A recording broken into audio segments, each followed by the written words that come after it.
Hello friends, आप सभी का एक बार फिर से हमारे चैनल पर स्वागत है। आज हम आपको गीता बाली और शम्मी कपूर की कहानी के बारे में बताने जा रहे हैं। गीता बाली का असली नाम हरि कीर्तन कौर था।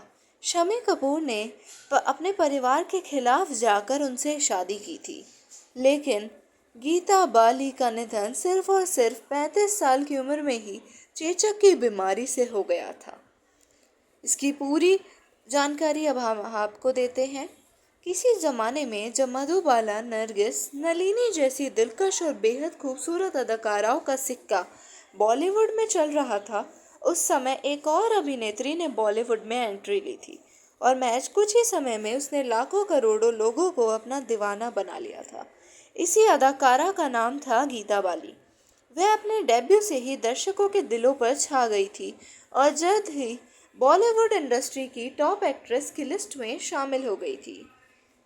उन्होंने बतौर चाइल्ड आर्टिस्ट के रूप में अपना करियर शुरू किया था। जब वह महज 12 साल की थी तो उनकी पहली फिल्म द कोबलर रिलीज हुई थी।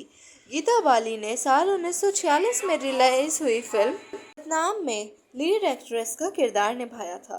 10 साल के करियर में गीता बाली ने 70 से भी ज़्यादा फिल्मों में काम किया था, जिसमें नई राहें, पॉकेट मार, इंस्पेक्टर, फरार, कुश्ती, बेताब, राग रंग, बाजी, निशाना जैसी शानदार फिल्में शामिल थी।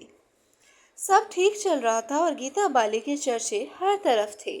तभी अचानक 21 जनवरी 1965 को 34-35 वर्ष की उम्र में अचानक उनके निधन की खबर आ गई थी। वह उन दिनों एक्ट्रेस चेचक की बीमारी से जूझ रही थी और आखिर में वह इसी बीमारी से हार गई।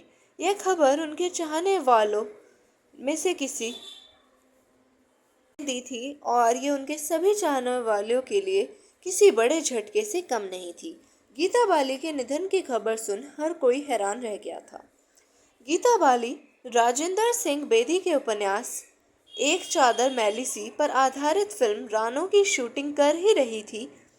इस फिल्म की शूटिंग पंजाब के एक गांव में चल रही थी और यहीं पर गीता बाली चेचक की चपेट में आ गई। केवल 15 ही दिन में वह इस दुनिया को अलविदा कह गई थी। गीता बाली और एक्टर शम्मी कपूर की लव स्टोरी बॉलीवुड इंडस्ट्री में खूब चर्चित थी। साल 1955 में फिल्म मिस कोका कोला के सेट पर दोनों पहली बार मिले थे। इसके बाद फिल्म रंगीन रातों में शम्मी कपूर लीड एक्टर थे और इस फिल्म में गीता बाली का छोटा सा कैमियो रोल था।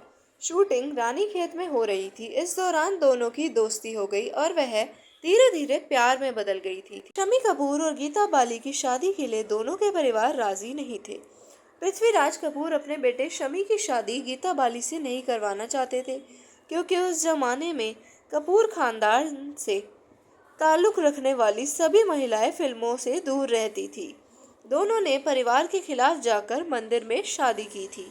शादी के बाद कपल के 2 बच्चे कंचन और आदित्य हुए, लेकिन जब गीता बाली का निधन हुआ तो इस घटना से शम्मी पूरी तरह टूट चुके थे।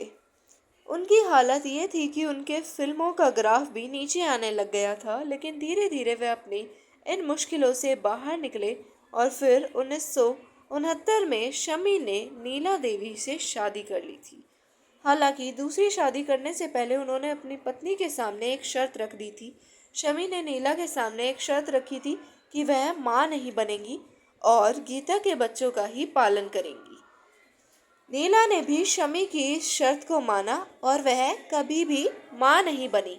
इस तरह से शम्मी कपूर ने अपने बच्चों को माँ का प्यार भी दिलवा दिया और उन्हें सौतेलेपन का एहसास भी नहीं करवाया और अपने पहले बच्चों का आराम से पालन पोषण कर सके थे, जिन्हें माँ की कमी भी नहीं खली। और उनका ये फैसला बिल्कुल कारगर और बिल्कुल सही साबित हुआ। अगर आपको गीता बाली और शम्मी कपूर की ये कहानी पसंद आई तो चैनल को लाइक शेयर और सब्सक्राइब करना मत भूलिएगा। धन्यवाद।